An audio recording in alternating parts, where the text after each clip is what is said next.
The aim of the group, and I will let them introduce themselves momentarily, is to talk about how you identify a risk, how you assess damage and vulnerability, and how you actually take the next steps to remediate any breaches that you've experienced.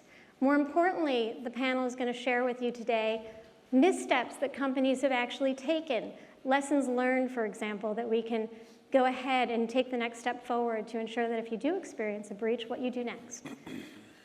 Moreover, if we have enough time, I'll let them get to it in a second, we're going to focus on regulatory focus globally, training, the importance of training, and of course, messaging, how you internally and externally communicate you have a breach to regulators, the media, your clients. I'm John Shegerian, the co-founder and CEO of Electronic Recyclers International. We're the world's largest hardware information destruction company, and we basically go the last mile. We handle, everyone's been talking today about protocols and software. We handle all the hardware for governments, large corporations, small corporations, and everybody in between. But John, you have a unique perspective in that the disposal of information, I know when I talk to clients about AML and the importance of privacy, or if you go out to Korea or Russia or any of the other foreign countries, privacy protection is important, but the disposal of hardware, taking down or winding down legacy systems, what should people be thinking about then? Well, let me just start by saying this, and thank you, Joanna. How many people in this room right now today are holding on to their old cell phones, hard drives, or any other electronic devices in their home or office because they just don't know where to get rid of them safely? Just raise that. Okay, I'll meet with you after this conference in the back. And I'm sure some of you weren't raising your hands. The bottom line is, if your companies like Sony and Target and the hundreds of other examples that have been made on the cover of the newspaper, you lose your career if you get rid of your hardware inappropriately, potentially.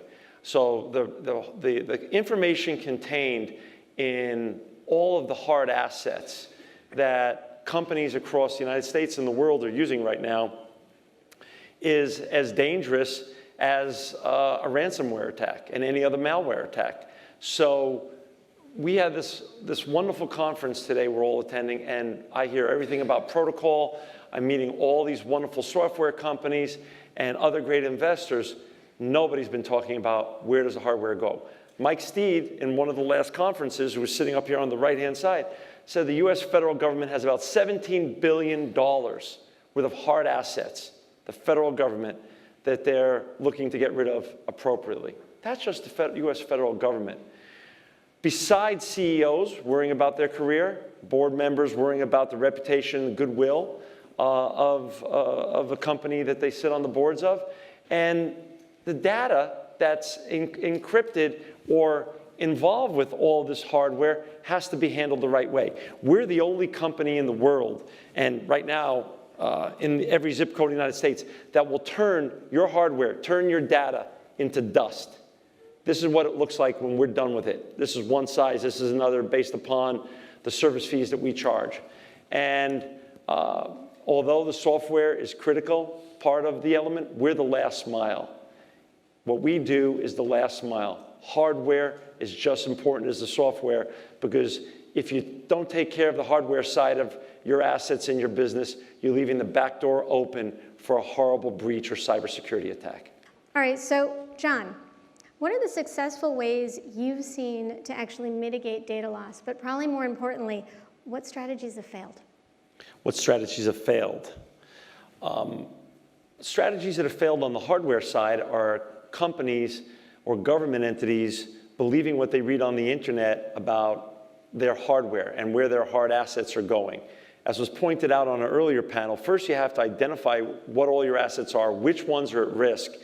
But then more importantly, to Ben's point, you have to understand who you're now going to send your hardware out to.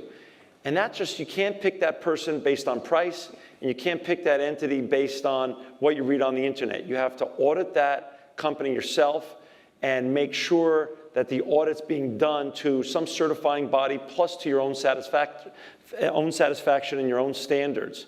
And when you do that, you have the greatest chance of mitigating or preventing totally the data loss that's contained in all hardware assets.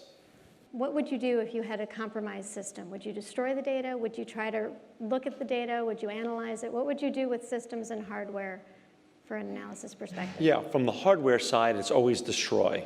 And we destroy. But from a service side and a protocol side, we're always looking to help the client or vendor understand where things went wrong and how to better practice in the future. So many clients have come to us over the years because they had protocol breaches and breaches in data before, and they wanted to get better in the hardware side of what they're doing.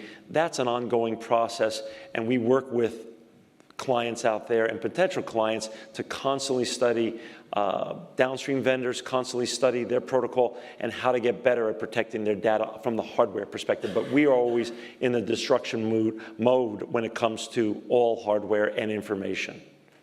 Messaging and escalation, I think that's key. I would love you guys to tell us what's worked, what hasn't worked. Is there a different message for a different audience? Do you consider clients versus legal and reputational risk? What is your best advice?